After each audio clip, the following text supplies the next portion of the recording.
Hi again then guys, and welcome to episode 72 of B-Road Ballers, the review series for Gran Turismo's Hot Hatch selection.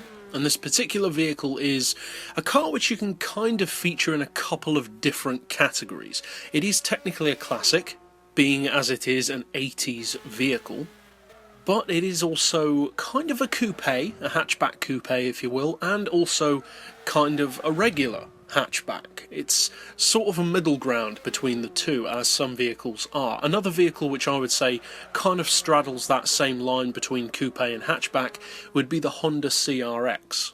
That's a very similar vehicle in that regard. It's not quite a full hatchback in the normal sense of a Focus or an Astra, but at the same time it's not a full coupe either.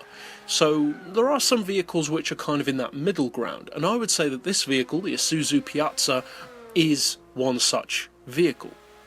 Now, we have featured this car before on the channel, in particular in the Dark series, which is, of course, for those who are unfamiliar, a series for vehicles which I believe everyone should check out, but they are at the same time cars which aren't that popular. They're definitely underappreciated. Many of them are sleeper cars, and this is pretty much the definition of a sleeper car. I would actually say that the Piazza is one of the best sleeper cars on Gran Turismo, definitely currently on Gran Turismo. So why would I say that? Because you don't really see people driving this car.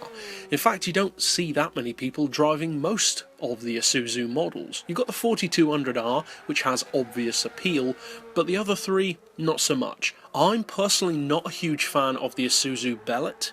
I think it's a nice car, but it's not really my kind of car.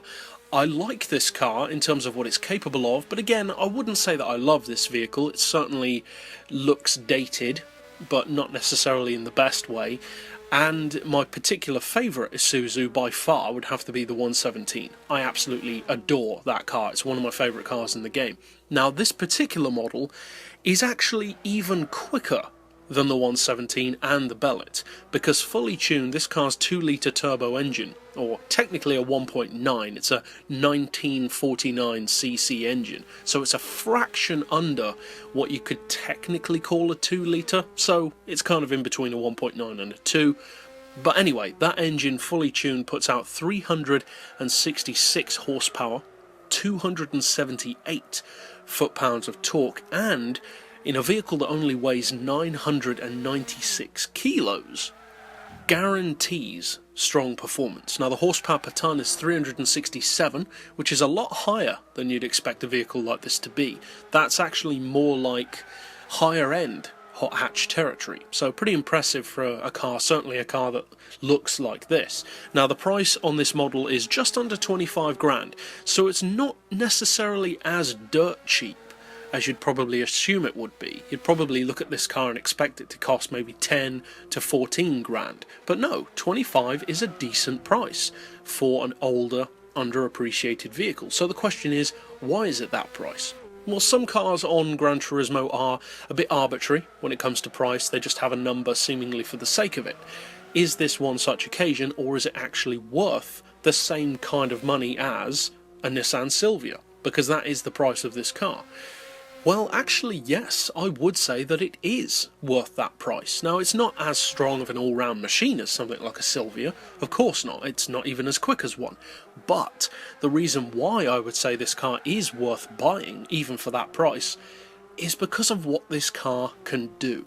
Now, this vehicle, as I've touched on before on the channel, is one of the fastest low PP cars in the game. Not necessarily around corners.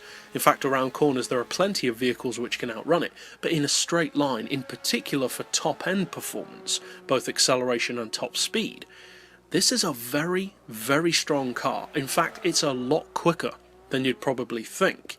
Now, the top speed for 450 pp vehicles isn't really something that many people think about, and so when you find one that really is outstanding, it kind of stands out more than a supercar would, because at the end of the day, of course that car is fast, you expect it to be. So when something that's as low as, say, 425 or 450 pp turns out to be a 200 or 220 mile per hour machine, it really stands out. And that's the case with this car. This can do around 200 miles per hour without NOS and without slipstream, under its own power on a flat road.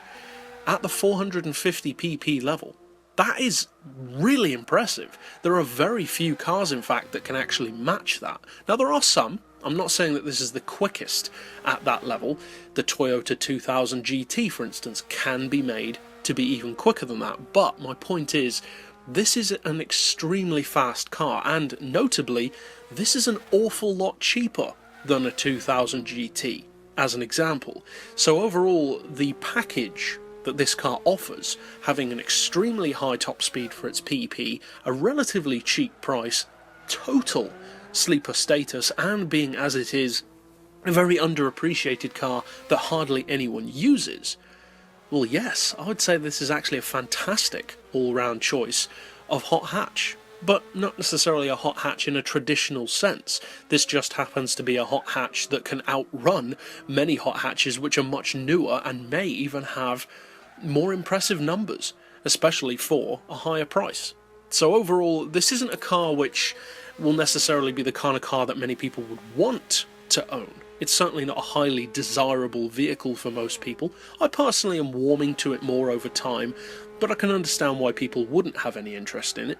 But purely from an investment point of view, and having it as a weapon in your garage, this is a very useful car to own. For anything up to maybe the 475 pp level, but definitely even lower. So overall, I would recommend checking it out if that's the kind of racing that you do. And that's it for this pick overall. So I'll see you guys next time, and as always, thanks for watching.